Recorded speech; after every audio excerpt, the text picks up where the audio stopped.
नमस्कार दोस्तों। कोरोना जिसका खौफ सारी दुनिया में इस कदर है कि हर कोई सिर्फ इस बात का इंतज़ार कर रहा है कि ये महामारी दुनिया से कब ख़त्म होगी। अब तो दुनिया भर के सभी वैज्ञानिकों ने ये तक कह दिया है कि इसकी दवा बनना मुश्किल है और लोगों को इसके साथ ही जीने की आदत डालनी होगी।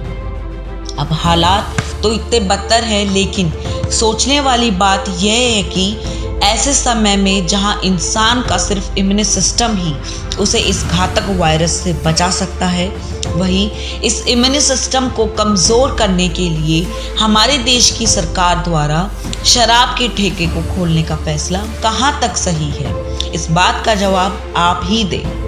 इस समय सरकार द्वारा लिया गया एक सही फैसला लोगों की ज़िंदगी को बचा सकता है, वहीं एक गलत फैसले से लोगों की ज़िंदगी पर पूरी तरह से खतरा आ सकता है। ऐसा हम नहीं कह रहे हैं, विश्व स्वास्थ्य संगठन ने ये पहले ही कह दिया था कि ऐसे समय में हर देश को शराब पर प्रतिबंध लगा देना चाहिए, क्योंकि शराब से इम्यून पावर कम होगा, जिससे कोरोना वायरस का अटैक बहुत आसानी से होगा।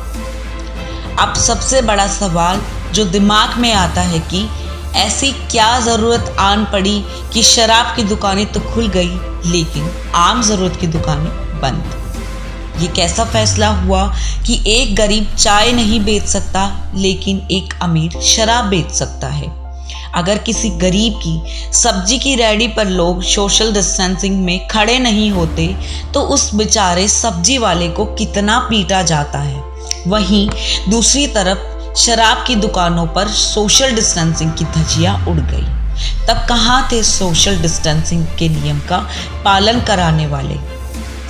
माना कि शराब से अच्छा टैक्स मिलता है, लेकिन क्या अब टैक्स लोगों की जान से बढ़कर हो गया है?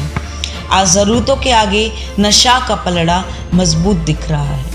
इस तस्वीर को देखकर तो यही लगता है।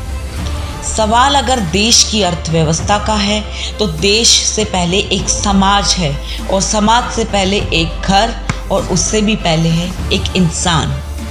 शराबी तो मजबूर है अपनी आदत से। हो सकता है कि ये चीज़ उसे न मिलने पर उसकी ये आदत ही सुधर जाए और उसका परिवार भी ऐसे संकट की घड़ी में पल जाए। सबसे ज़्यादा परेशान करने वाली बात तो यह है कि शराब के ठेकों के खुलने से उस हर एक परिवार जिसमें शराबी है क्या क्या नुकसान होगा। सबसे पहले तो उसका इम्यून सिस्टम कमज़ोर होगा, जिससे वह कोरोना से लड़ नहीं पाएगा। इसके बाद अगर उसकी मृत्यु हुई तो उसके परिवार का पालन कैसे होगा।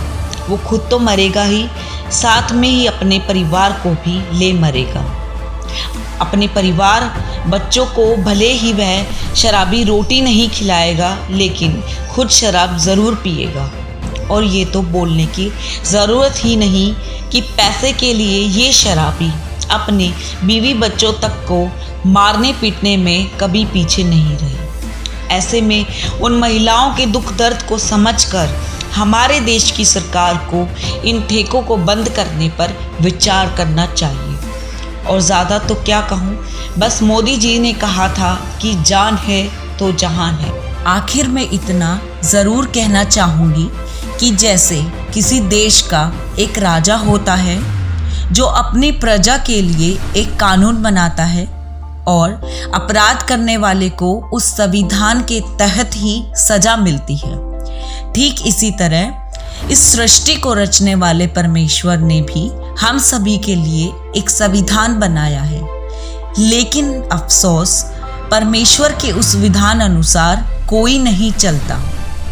क्या उस परमेश्वर ने मनुष्य को शराब आदि नशीली चीज़ों को सेवन करने या बनाने का आदेश दिया है? जी नहीं, बल्कि ठीक इसके विपरीत ऐसा करने वाले को क्या सज़ा मिलती है, इसके बारे में उन्होंने क्या बताया है। मदरा पीवे कड़वा पानी, 17 जन्म समान के जानी।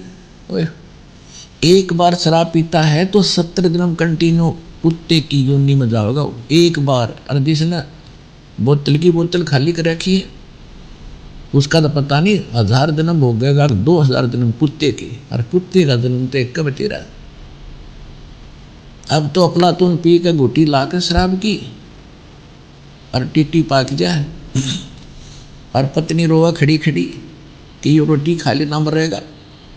वह थाली लेकर जाएगी, रोटी खा लो, और वो मारेगा ठोकर, जो राजा वो पड़ेगी, सारा दूर जाके पड़ेगा भोजन।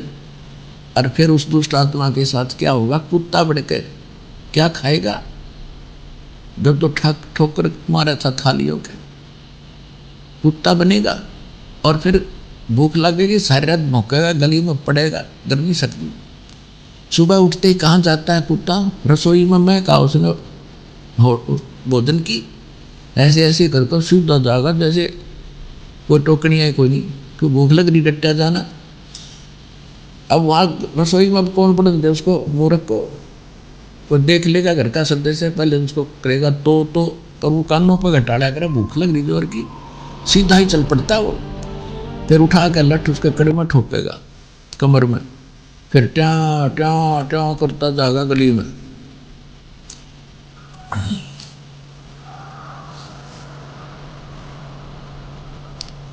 फिर कुछ देर के बाद कुछ भूल सी पड़ेगी डंडे की, फिर सोचेगा भूख तक वो अंदर है ही, फिर दूसरे मकान की तरफ चलेगा। वहाँ उसके भाग और दुर्भाग्य, उसने कोई टूक मिला या लठ मिला या जूत मिला।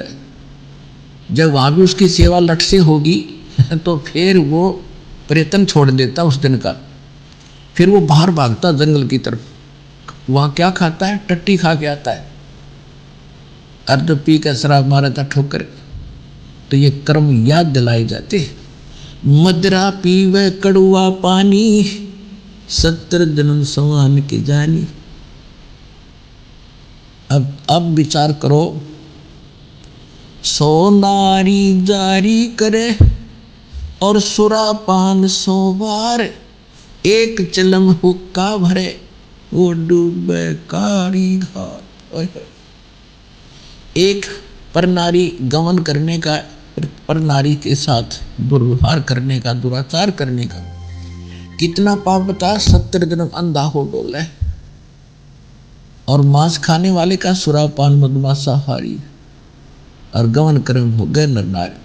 पर नारी 70 जन्म कटेंगे शीशम, और साक्षी साहिब है जगदीश। इन सभी पापों को जोड़ दे शराब पीने वाले को, जो 70 जन्म कुत्ते का भोगेगा एक बार पीने से, और